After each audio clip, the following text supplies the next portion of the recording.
Steve Jobs, the computer wizard who started Apple, then rejuvenated the company by introducing the iPod, iPhone, and iPad, has resigned as CEO. Jobs says he can no longer handle the workload, but wishes to remain in a leading role with Apple.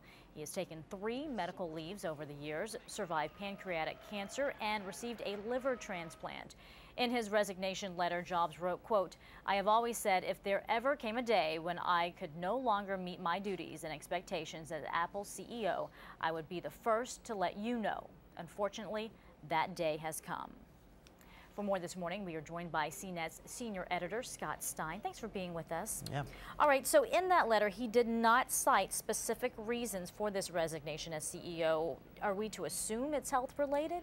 We can guess that. I mean, he always said that that time would come, and he's been in and out with leaves of absence and has been sick for years. So whether or not it's very acute or whether it's something maybe slightly more down the road, it seems likely, though we don't know yet. As I mentioned, he has left before. Do you think this time it's for good?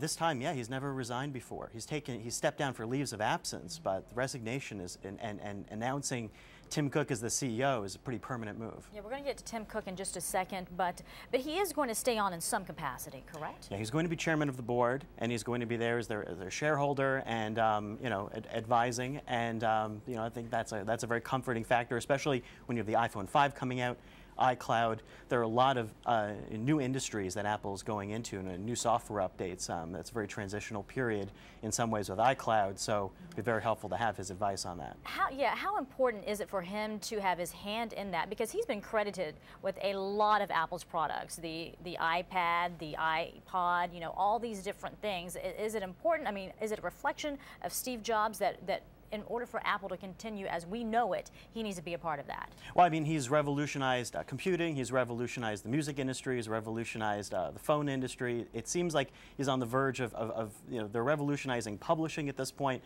maybe home entertainment in the future. What can't the man do? Yeah, and I think that, you know, so much of that has been set in motion, and Apple set so much of that in motion. This has been one of the longest and well-planned, I think, transition periods for a change in CEO, possibly ever, that I can think of in technology, because it's been known about, and there have been years setting this up with the team at Apple. So it seems like if there's ever a time where people are ready for the transition, Apple would be it. Of course, there's no one who's going to be like Steve Jobs, right, as far as that visionary, that charisma, you know, that type of leadership.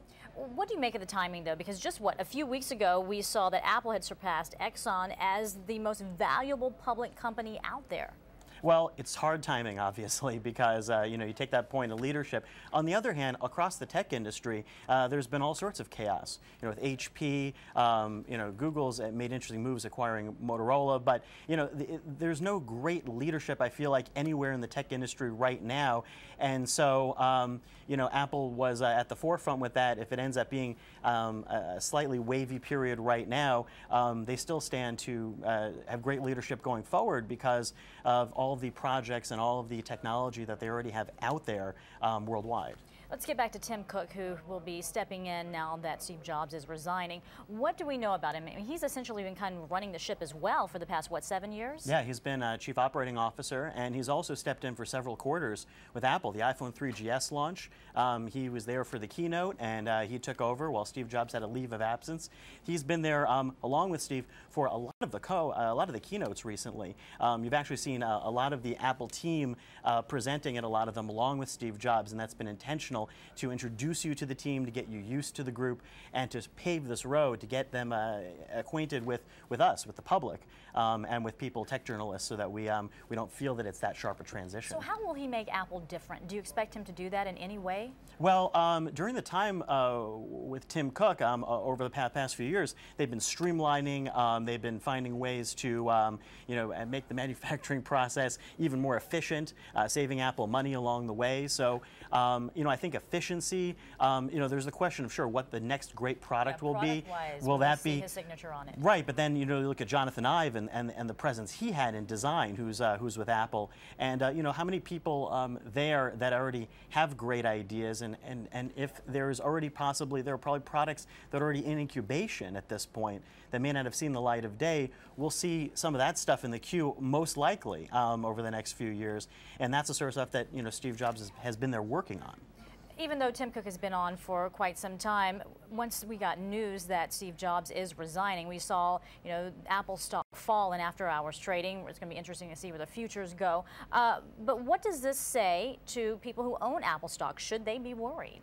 Well, it's definitely going to fluctuate, and it's unclear, what at one point there might be a plateau, but Apple's just in so many different industries right now, and again, taking such a leadership role that I think, if they had been on the cusp of doing that, maybe, but in some of those industries, and especially in the phone industry and the mobile computing industry with the iPad, they're great strength positions, so those are still slated to grow, and so I feel like there are still good days ahead. There's a question, though, if you enter a new industry, will they be able to leap into that and reinvent themselves again, chameleon-like as they've been able to do? That's, to me, the big question several years down the road. I'll be watching and probably be asking you several years down the road. Yeah. Thanks so much. We do appreciate Scott Stein with CNET.